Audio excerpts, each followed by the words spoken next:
Au cœur du Brésil, une grotte inondée cachait depuis plusieurs milliers d'années quelques-uns des plus grands mammifères terrestres qui aient jamais vécu dans les Amériques, les paresseux géants.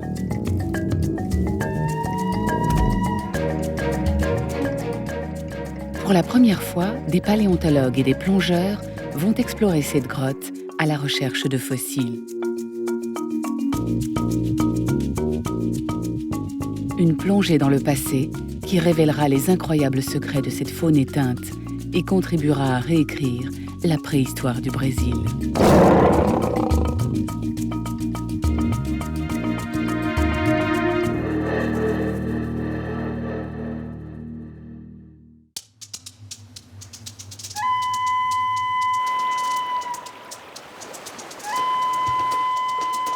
Depuis des millions d'années, le vent et l'eau ont sculpté le relief de la région de la Chapada Diamantina.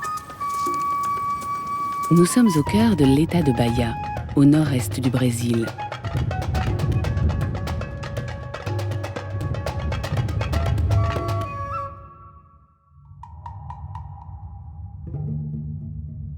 Ici se trouvent les sources des principales rivières de la région. Par endroits, l'eau s'infiltre secrètement à l'intérieur de grottes. Dans l'une d'elles, appelée Poço Azul, a eu lieu une découverte intrigante.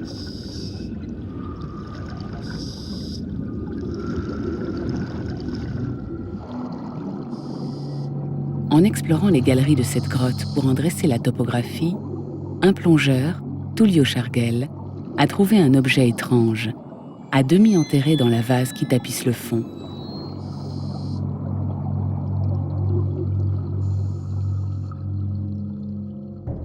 Cet étrange caillou ressemblait à un os de grande taille, trop imposant pour appartenir à un animal actuel.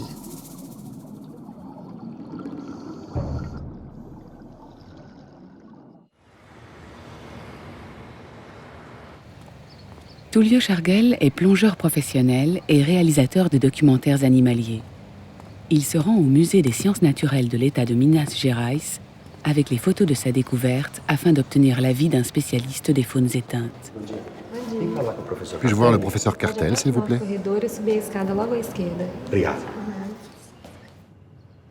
Castor Cartelle est paléontologue. Il a trouvé et étudié des milliers de fossiles au cours de sa carrière. En analysant un seul fragment d'os, il est capable d'en identifier l'espèce. Qu'est-ce que c'est, professeur Cartel? Merveilleux. Merveilleux, c'est un paresseux géant. D'où vient cet os? Il vient d'une grotte inondée de Bahia, du nom de Poço Azul. Tous sont des paresseux géants. Ici, il y a un autre animal. Et ça, c'est une vertèbre.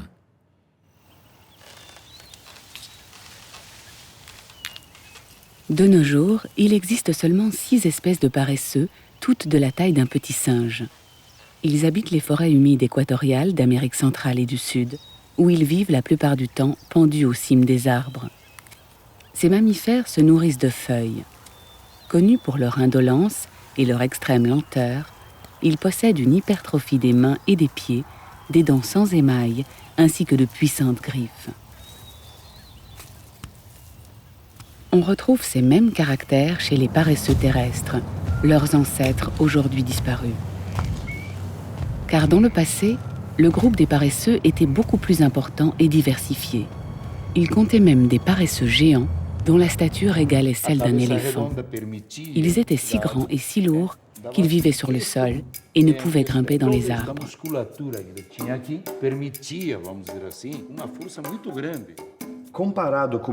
Par rapport aux paresseux actuels, quelle taille avait-il? Pour comparer, qu'est-ce que nous avons? Une côte. Vous voyez, ce sont des animaux très proches, avec une morphologie très similaire. Mais regardez la différence de taille. C'est extraordinaire, n'est-ce pas?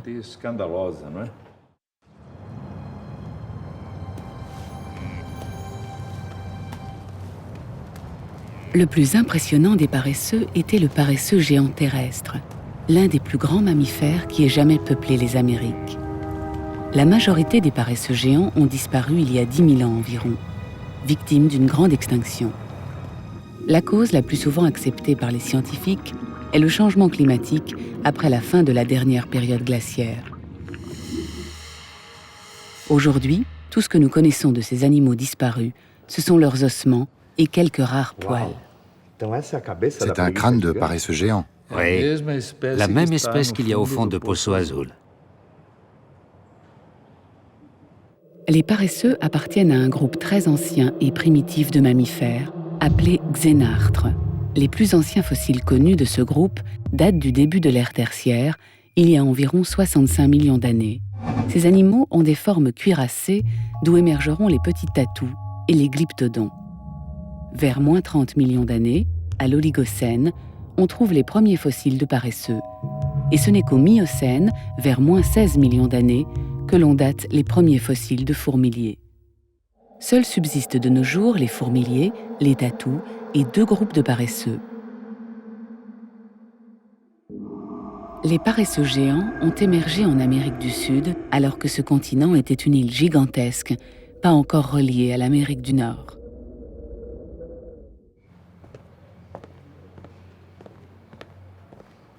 La grotte semble avoir un potentiel paléontologique exceptionnel. L'idée d'une expédition prend forme. Castor Cartellé veut réunir les meilleurs spécialistes mondiaux.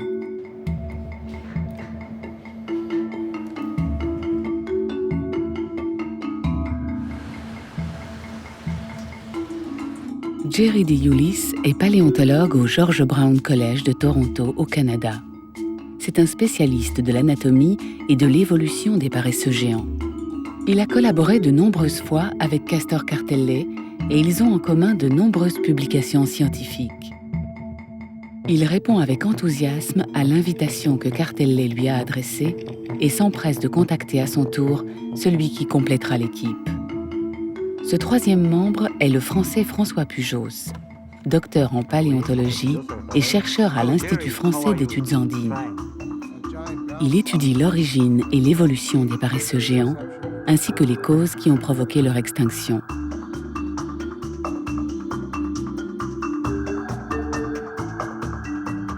Trois générations de paléontologues vont essayer ensemble de reconstituer l'histoire des paresseux géants des Amériques.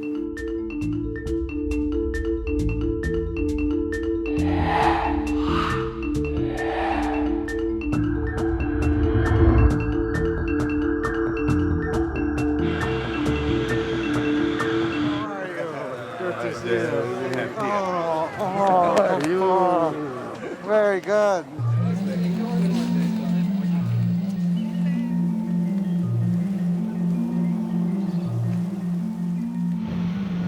La région de la Chapada Diamantina a toujours attiré les hommes.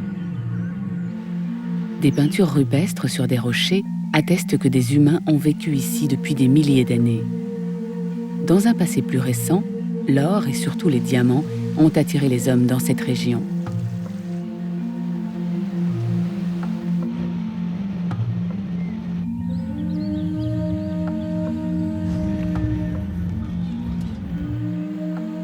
Castor Cartellé, Jerry DeYulis et François Pujos sont ici pour chercher un autre type de trésor. Ils pensent qu'à Poço Azul, ils trouveront des réponses à certaines de leurs questions sur les paresseux géants et l'Amérique préhistorique.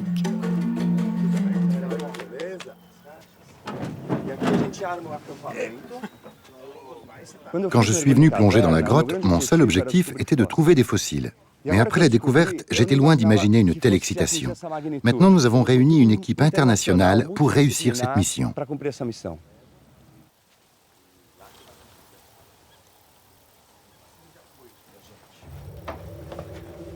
Poço Azul est une grotte inondée et son exploration est difficile et risquée.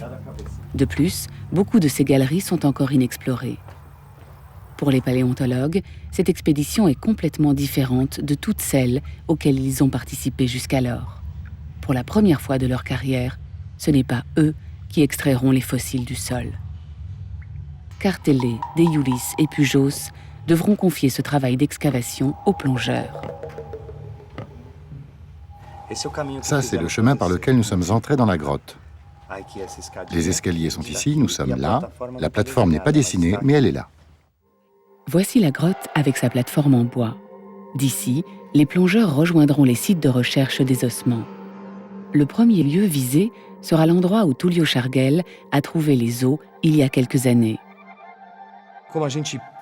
Nous avons déjà topographié environ 220 mètres de la grotte, que l'on a ensuite câblé avec une ligne de vie. C'est un peu la porte d'entrée et de sortie de cette grotte. Équipés de micro-caméras et d'un système de communication sous-marin, les plongeurs seront guidés par Castor Cartellé, Jerry De Iulis et François Pujos.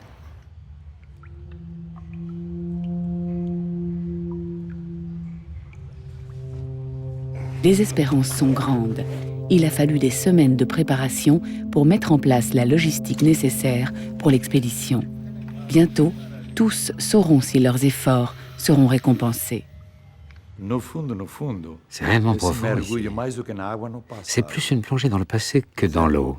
Un peu comme ouvrir un rideau sur les étapes de la vie et voir ces moments qui n'existent plus reprendre forme par les os, les dents et même par les parties manquantes.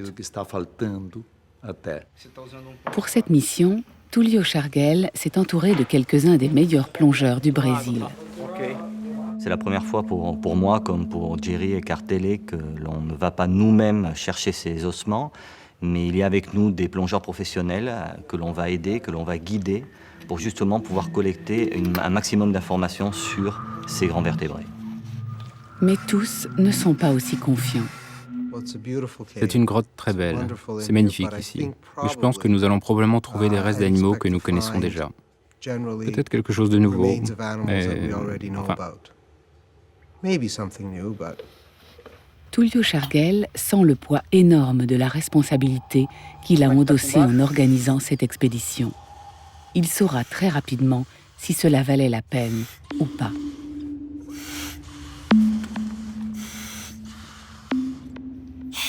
Plonger dans des grottes inondées est dangereux. Ici, les plongeurs font face à deux environnements hostiles, l'eau et les conduits étroits de la grotte. Restant immergés pendant plus d'une heure, les plongeurs prennent des risques importants. Hé, les plongeurs, on y va. On va allumer la caméra et suivre le câble.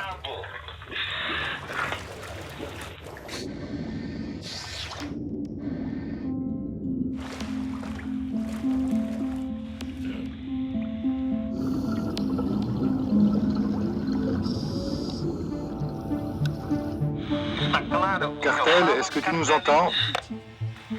Oui, je t'entends très bien.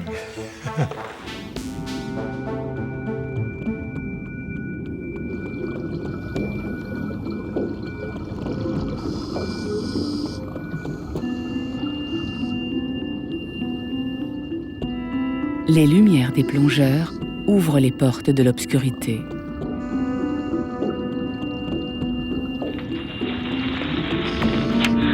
Estamos a 15 metros de profundidade.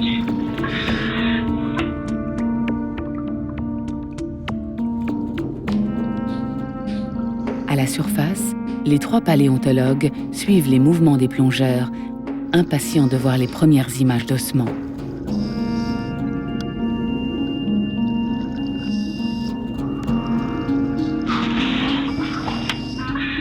Estamos entrando na galeria dos fósseis.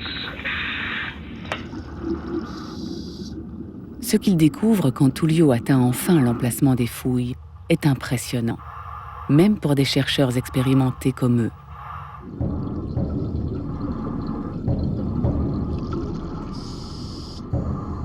Les os sont mélangés dans les sédiments, dans un entremêlement de bois et de rochers.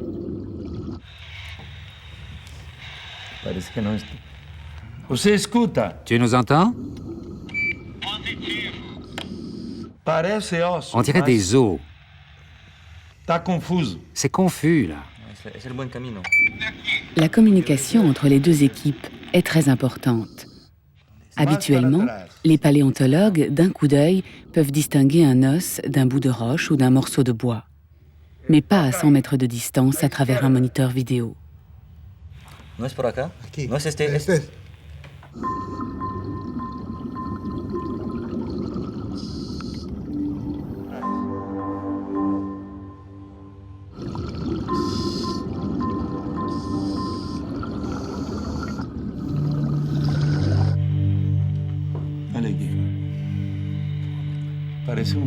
On dirait que c'est un fémur. C'est pas une omoplate? Tullio est très prudent. Les fossiles sont très délicats et c'est important de les extraire sans les briser. En arrière, un peu plus en arrière. Sim, são ossitos.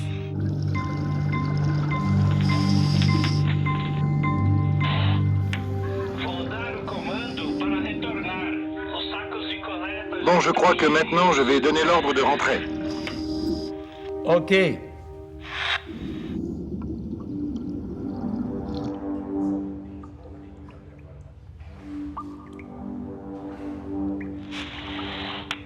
Estou levando um crânio, mas eu não sei do que é.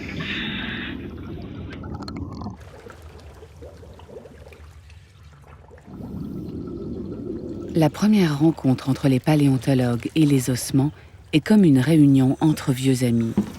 C'est un cochon. C'est un porcelet. Quelques os suffisent aux paléontologues pour identifier un animal. Parmi ces ossements, il y a ceux d'un paresseux géant terrestre. C'est un fémur, un os de la jambe. Les paléontologues l'associent immédiatement à un paresseux de la famille des Mylodontidae. Pour ces spécialistes des paresseux fossiles, c'est un bon signe. Cartellé pense que cet os appartient à un animal peu connu dont il essaye de préciser la description. Mais il lui faudrait d'autres os de cette même espèce pour en être certain. Tullio, écoute, tu dois trouver d'autres petits os de la même espèce. Tu vois particulièrement des petits os, des griffes, des choses comme ça. Et un autre en forme de boule. Les deux équipes sont prêtes pour une deuxième plongée.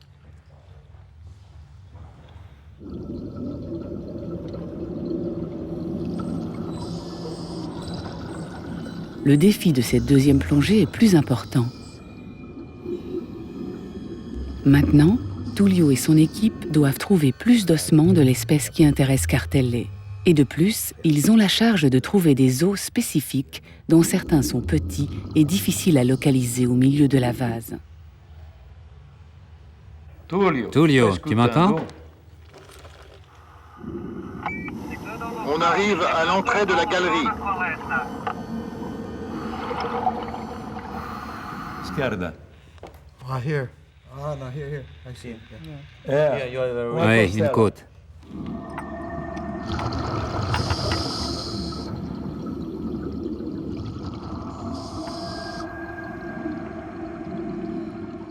Une vertèbre. Esquerda. Derrière toi, sur ta gauche. It's a nose. C'est un crâne. Arrête-toi. Stop, stop. À la direita. Sur la gauche. Atrás à esquerda. Aí. Este. Maybe stop. Stop. Stop. Para. Arrête-toi. À esquerda. À gauche. Skull. Para. Yeah, the nariz. Para. Arrête-toi. C'est un crâne. É o crânio. Un crâne, isso je l'ai aí. vu. Crânio. Ramène-le. Isso. Pega.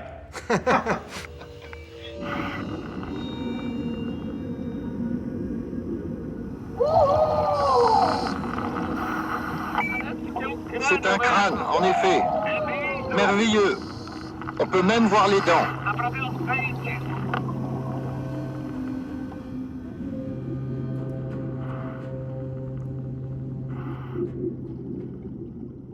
À la place des petits os que les paléontologues avaient demandé, Tullio a trouvé un énorme crâne. Est-ce que ce crâne appartient à la même espèce? Les paléontologues attendent, impatients. Avant d'émerger, les plongeurs restent encore quelques minutes sous l'eau, à 3 mètres de profondeur, pour dissiper les gaz dangereux accumulés dans leur corps pendant la plongée.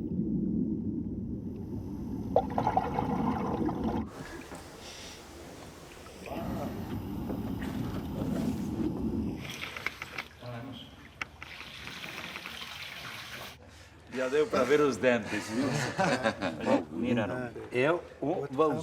C'est un Valgipes. On aperçoit déjà les dents. Parfait.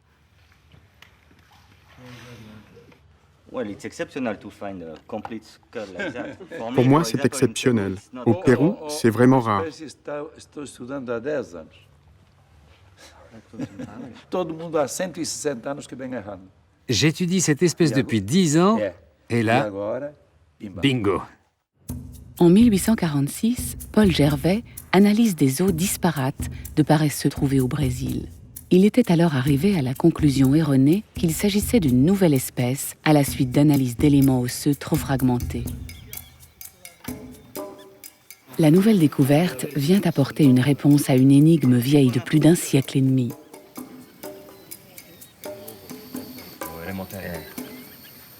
It's very rare that we have these bones. They're tiny, tiny little bones. embaixo d'água do Poço Azul, Ici, à Poço Azul, nous avons trouvé une espèce particulière qui vient définitivement résoudre une énigme vieille de 160 ans, qui défiait les paléontologues s'intéressant aux paresseux terrestres. Cet animal, connu sous le nom de Valgipes, ce qui signifie pied tordu, devait mesurer 4 mètres de longueur pour une hauteur d'environ 1,50 m. Ses os indiquent que c'était un animal au corps svelte avec un museau court.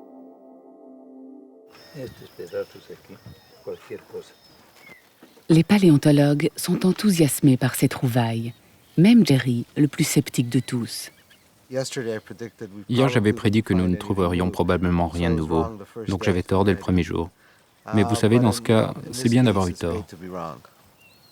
Trouver des fossiles dans un état de conservation aussi bon est très rare. Habituellement, les os et autres matières organiques se décomposent totalement avec le temps.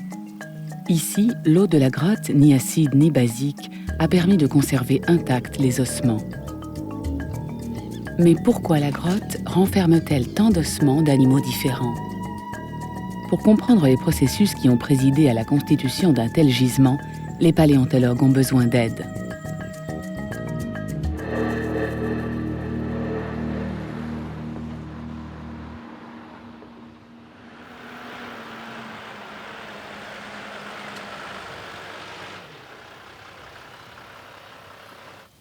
Le matin suivant, l'équipe accueille un nouveau membre, le géologue Ivo Carman de l'Université de San Paolo. Ivo Carman connaît bien la Chapada Diamantina et son système de grottes. Il peut aider les paléontologues à comprendre comment tant d'ossements ont pu se retrouver dans cette grotte et pourquoi ces os sont restés si bien conservés pendant 10 000 ans. L'équipe se sépare en 2 groupes. Tullio Chargel et les plongeurs continueront à excaver le site du premier jour, mais chercheront des os dans les couches les plus profondes de la vase. Pendant ce temps, Ivo Carman, Castor Cartelle, Jerry De Iulis et François Pujos exploreront la région en quête d'indices géologiques. Si les paléontologues peuvent identifier un animal entier à partir d'un simple fragment d'os, les géologues, eux, peuvent visualiser en regardant un paysage les processus géologiques sous-jacents qui ont contribué à le former. La Chapada Diamantina est l'une des régions brésiliennes comportant le plus de cavités souterraines. La formation d'une grotte commence quand l'eau trouve un passage à travers les couches de calcaire en s'infiltrant dans les fissures de la roche. Lentement, l'eau forme un réseau complexe de chambres et de galeries en sous-sol. Le travail incessant de l'eau creuse des galeries souterraines.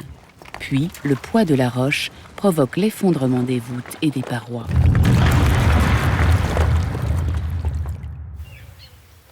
Alors, s'ouvre un passage entre le monde aérien et souterrain. C'est l'étape définitive de la formation d'une grotte.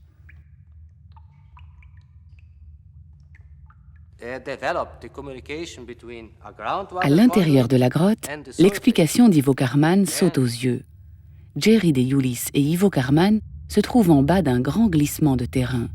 Cet éboulement a peut-être constitué une porte d'entrée pour les fossiles de la grotte.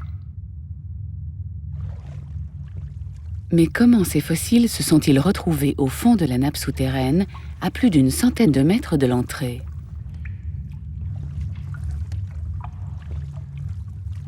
Pour Ivo Carman, l'accumulation d'une telle quantité de matériaux est due à la dynamique du réseau hydrographique. Certains animaux sont morts en dehors de la caverne et ont été entraînés par l'eau et des inondations un peu plus tard. D'autres ont pu tomber dans la caverne par hasard. Le courant a emporté les carcasses à travers les galeries jusqu'à ce qu'elles soient arrêtées par l'entrelacement des troncs d'arbres et le chaos des roches. Un premier os, un deuxième, un troisième. Ils réduisent le passage de l'eau qui ruisselle. À raison d'un os par an, au bout de 1000 ans, ça fait au minimum 1000 os. Poço Azul, c'est un Eldorado paléontologique. Les ossements contribueront certainement à mieux comprendre les liens entre les paresseux géants et les paresseux actuels. Il est clair que les paresseux actuels, les paresseux arboricoles, sont parmi les mammifères les plus étranges par leur locomotion, par leur métabolisme très lent. Il est très difficile pour nous, les paléontologues, d'avoir le même type d'informations sur les paresseux géants. Par contre, à partir des squelettes, on peut savoir leur anatomie, mais également on peut reconstruire leurs muscles et avoir des informations sur leur locomotion. Et il est clair qu'il est absolument impossible de penser que les paresseux géants pouvaient monter dans les arbres.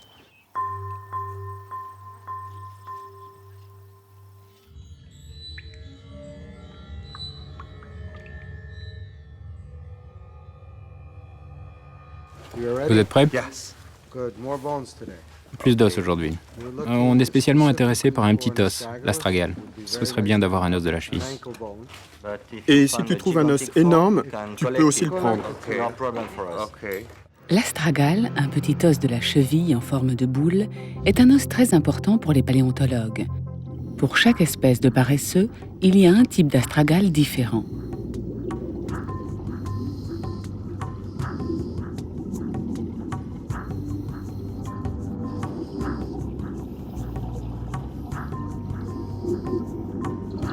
Plonger devient de plus en plus dangereux du fait de la baisse de la visibilité due à la vase en suspension. Tullio Chargel compte désormais plus sur ses mains que sur ses yeux pour trouver ce petit os caractéristique que les paléontologues lui ont décrit.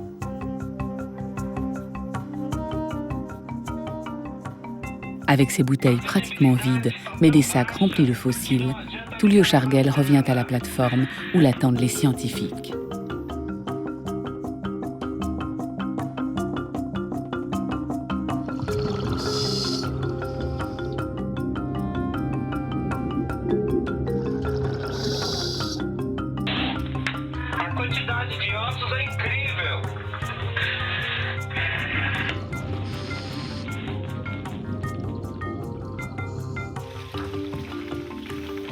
Les paléontologues sont à nouveau impressionnés par la quantité des fossiles et la variété d'espèces qu'ils sortent des sacs.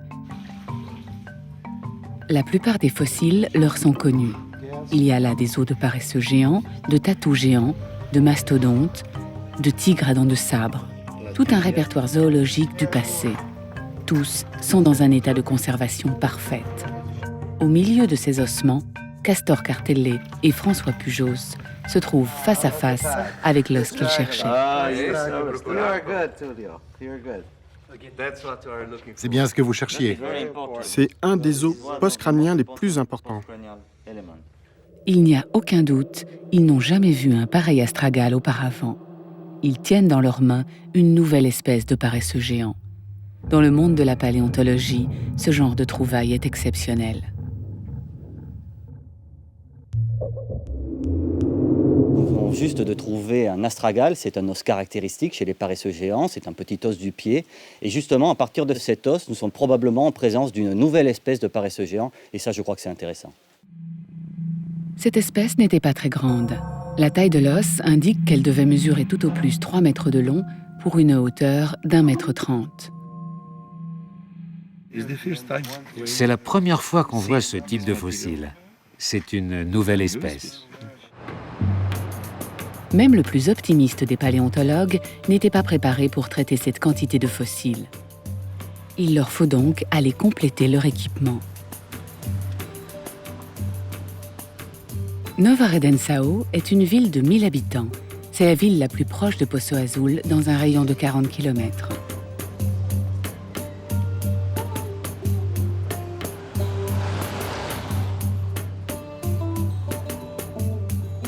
Les paléontologues espèrent trouver dans les magasins du coin des sacs de coton, du papier et du plâtre afin d'envelopper leurs fossiles. Le groupe d'étrangers devient vite une attraction locale, surtout pour les enfants. Pour Castor Cartellé, c'est une occasion unique de faire partager sa passion pour la paléontologie. Une science qui a pour vocation l'étude des restes fossiles, mais qui nous apporte aussi une meilleure connaissance de notre passé. Il y a 5 millions d'années environ, au Pliocène, la formation de l'isthme de Panama relie l'Amérique du Sud à l'Amérique du Nord. De nombreux groupes de paresseux se déplacent alors massivement vers l'Amérique du Nord. Des paresseux fossiles seront même retrouvés en Alaska.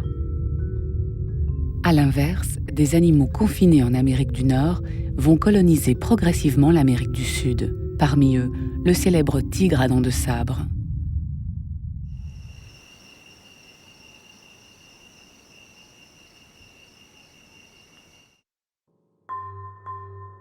Poço Azul a déjà été cartographié sommairement par des expéditions antérieures, mais toutes les galeries n'ont pas été explorées. L'équipe décide de poursuivre l'exploration pour connaître l'étendue et la complexité de la grotte et rechercher d'autres fossiles.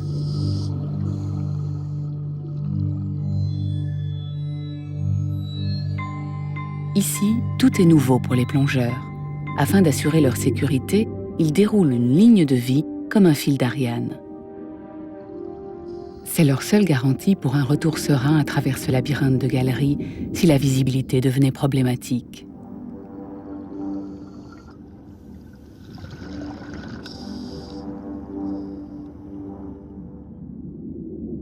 Soudain, leur torche révèle dans la vase des formes que les plongeurs ont maintenant appris à identifier. Des ossements.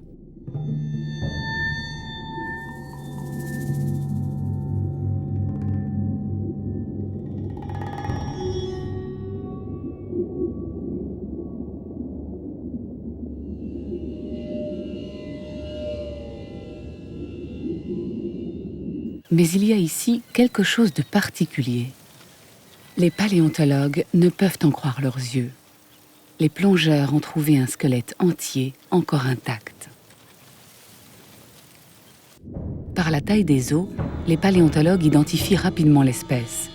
C'est un Eremotherium lorilardi, le plus grand de tous les paresseux géants et le plus grand de tous les mammifères qui ont jamais peuplé les deux Amériques.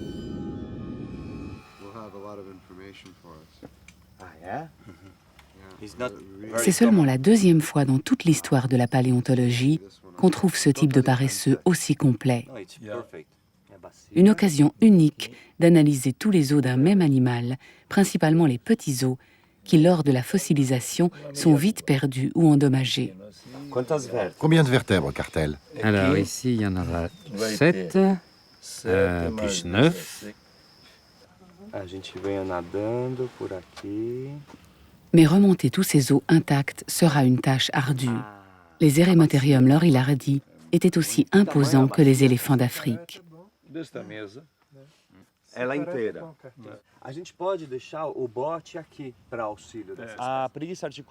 Le réseau souterrain est composé de plus de 300 chambres. On doit se fier aux câbles de sécurité car l'endroit est bas de plafond et la visibilité dans l'eau sera de plus en plus mauvaise en avançant.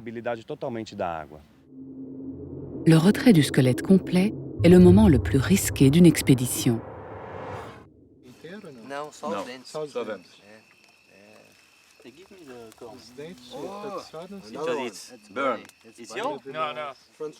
Avec la tombée de la nuit, les questions fusent.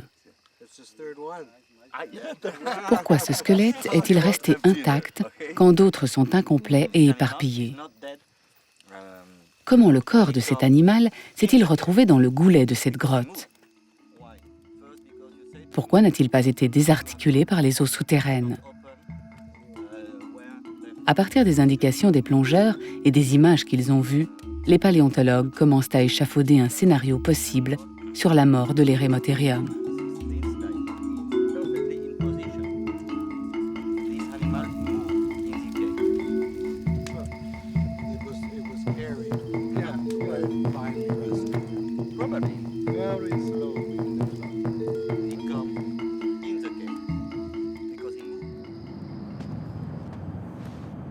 De par la taille du squelette, les paléontologues savent que l'animal était encore jeune quand il est mort.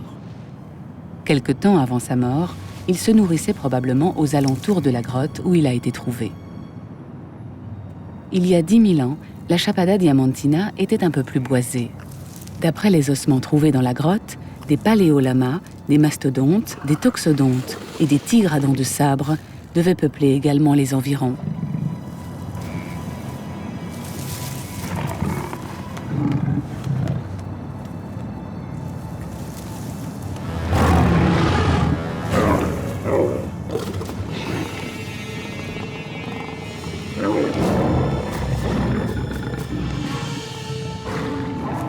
Le tigre à dents de sabre n'avait pas la taille pour s'attaquer à un paresseux géant, mais aurait pu le surprendre et le déséquilibrer, entraînant une chute accidentelle.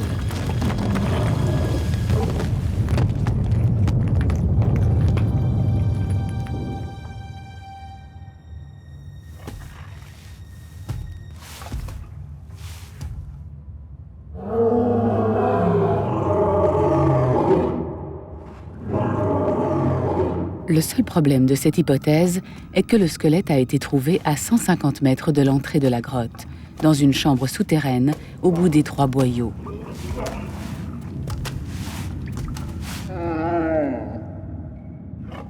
Seule explication possible, la chute n'a pas tué l'animal, mais il est probable qu'il se soit blessé.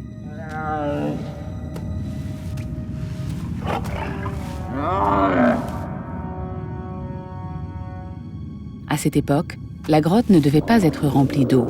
Le paresseux a pu errer dans la caverne afin de trouver une issue pour sortir.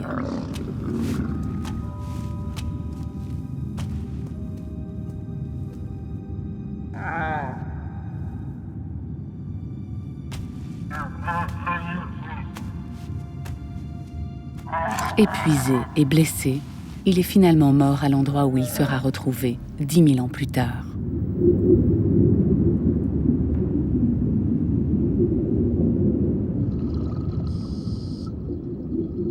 Au fil du temps et des crues successives, le squelette a été recouvert de sédiments qui ont conservé les os dans la même position pendant des millénaires.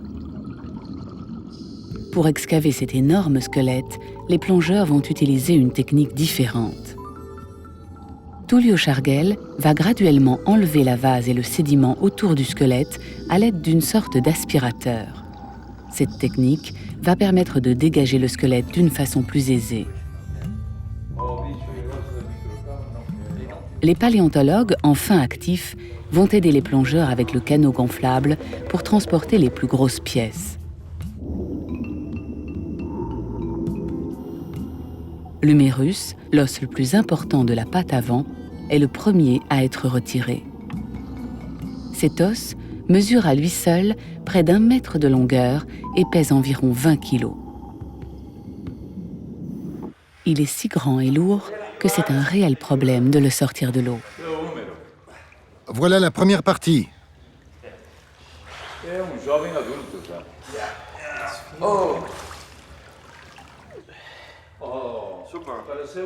Bon, très bien. Maintenant, il ne nous reste plus que 326 os à remonter. Ah oui, 326.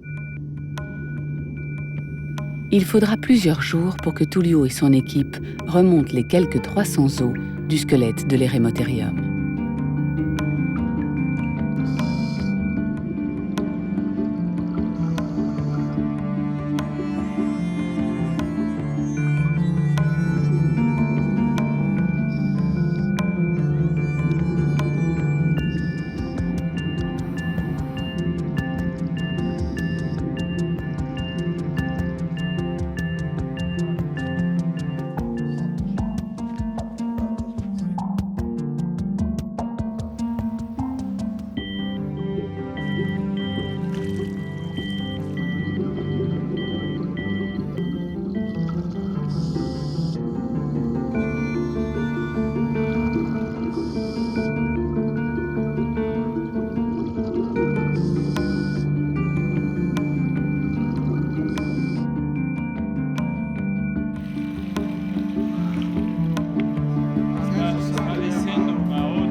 c'est une course contre la montre. Dans la galerie, les conditions de plongée se détériorent rapidement. La visibilité se dégrade en rendant la plongée de plus en plus dangereuse. La tension à la surface est perceptible. Les paléontologues se sentent responsables de la sécurité des plongeurs. Soudain, leurs craintes deviennent réalité. Kuramoto, j'ai perdu le câble. Ils se parlent entre eux, mais ils ne peuvent pas trouver le câble pour revenir. On appelle les autres plongeurs ou pas? Tullio, probablement trop concentré dans sa collecte des eaux, a perdu le contact avec la ligne de vie.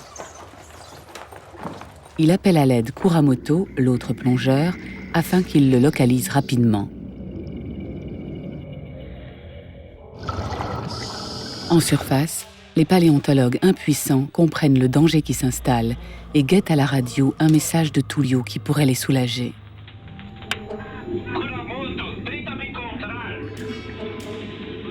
Perdre la ligne de vie dans ces conditions peut être fatal.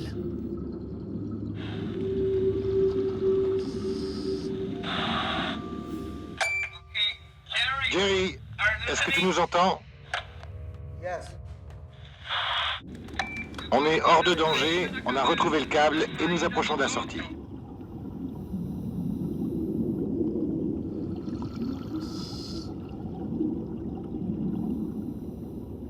Chacun peut respirer à nouveau. Après avoir remis sa cargaison précieuse, Tullio explique ce qui s'est passé. Comme nous avions déjà retiré un bon nombre de pièces, vertèbres, côtes, pattes antérieures et postérieures, la visibilité est devenue nulle. Heureusement, grâce à la radio, Kuramoto a pu venir me trouver et me sortir de là. Parce que j'étais vraiment perdu sans Kuramoto et le câble de sécurité. Cette plongée supplémentaire s'est révélée très fructueuse. Elle a permis de trouver la plupart des ossements de l'Eremotherium. Les eaux collectées sont progressivement remontées à la surface. En paléontologie, c'est plutôt rare d'avoir des squelettes complets. On trouve bien des choses ici et là, mais dans la plupart des cas, ça nécessite beaucoup de temps de collecter des restes fossiles que l'on soit capable d'interpréter avec certitude comme une espèce. Trouver un spécimen complet, c'est merveilleux. Je n'avais jamais rien trouvé de semblable et ça va nous aider dans bien des cas. Comme par exemple, mieux comprendre les proportions au sein d'un même animal. Vous savez, les proportions des os les uns par rapport aux autres. On peut en être sûr maintenant. D'habitude, on trouve un fémur d'un animal et puis un os d'un autre.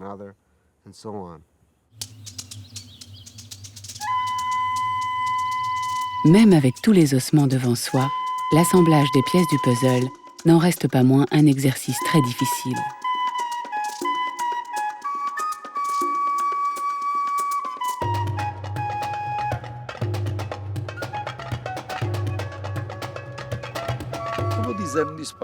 Pour moi, c'est un non-sens s'il n'y a pas une dimension humaine dans une découverte scientifique. Retracer l'histoire permet d'avoir de nouveaux éléments de réflexion et d'améliorer notre connaissance aussi. C'est pourquoi la science est une sorte de levier qui nous pousse à être meilleurs, qui nous stimule à relever des défis. C'est pour ça que la science est si importante.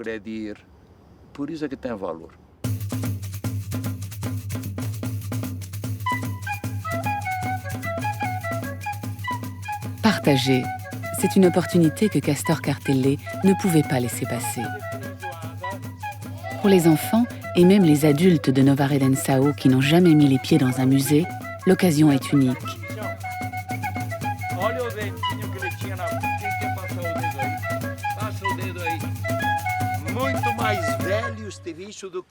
Avec ces mots, Cartellé essaye de créer dans l'imaginaire des enfants le monde dans lequel vivait cet animal gigantesque. La diffusion des connaissances est une passion pour ce paléontologue. Il pense aussi qu'une meilleure compréhension de soi-même passe par une meilleure connaissance de sa terre et de son histoire. Olha aí. Já pensou?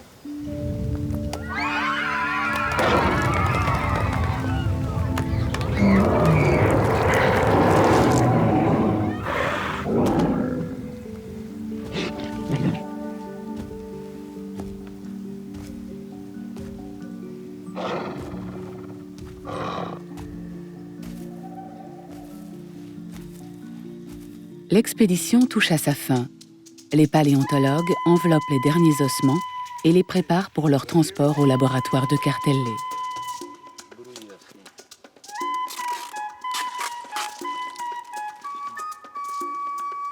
Tullio et les plongeurs vont rester un peu plus longtemps à Poço Azul pour retirer tous les équipements qu'ils avaient installés dans la grotte. L'objectif est de laisser l'endroit dans le même état qu'ils l'ont trouvé en arrivant.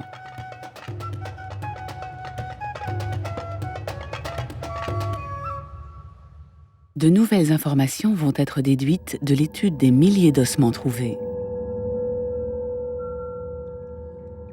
Des questions soulevées pendant l'expédition vont probablement trouver leur réponse.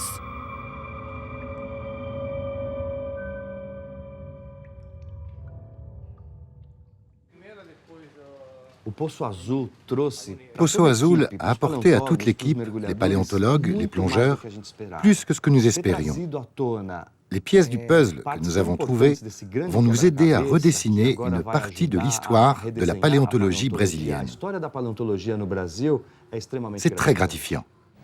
De retour dans leur laboratoire, les chercheurs vont étudier les milliers d'ossements récoltés lors de l'expédition.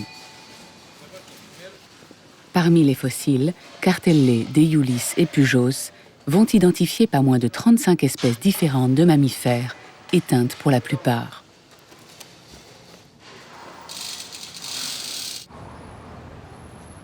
La mission a été riche de découvertes et d'enseignements.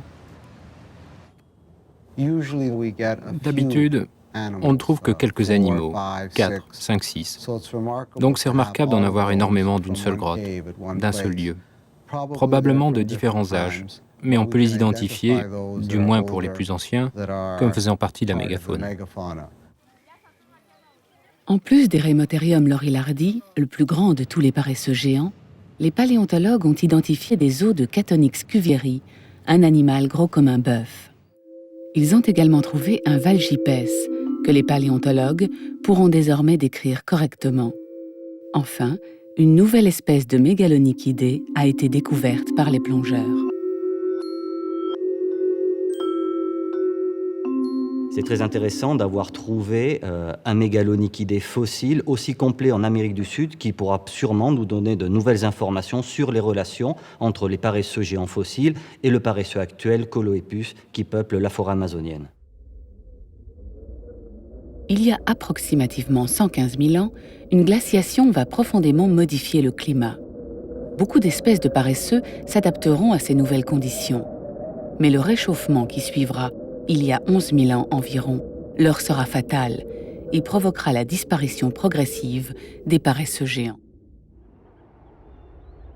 Les forêts humides proches de l'équateur vont être moins affectées par la glaciation et le réchauffement et constitueront un espace préservé pour les paresseux arboricoles qui y subsisteront.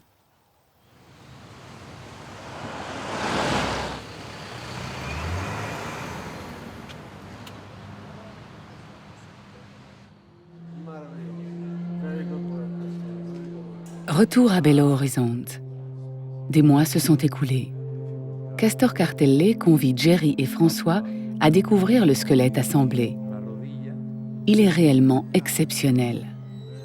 Mais cette expédition aura permis également de mieux comprendre un paresseux géant mal décrit et d'accueillir un nouveau membre au sein de ce groupe. Une nouvelle espèce qui vient compléter le panorama préhistorique dont les hommes ont sans doute été les témoins. Car les premiers hommes sont arrivés en Amérique du Sud il y a environ 15 000 ans, peu avant la disparition de cette mégafaune. Ces hommes étaient peu nombreux et ne disposaient pas de la technologie nécessaire pour décimer tous les mammifères de cette mégafaune, comme les mastodontes, les glyptodons, les toxodons ou bien sûr les fabuleux paresseux géants aujourd'hui disparus. Quel panorama tellement différent d'aujourd'hui. Heureux ces hommes qui un jour ont pu voir cette réalité, qui n'existe plus que par des os dispersés et incomplets.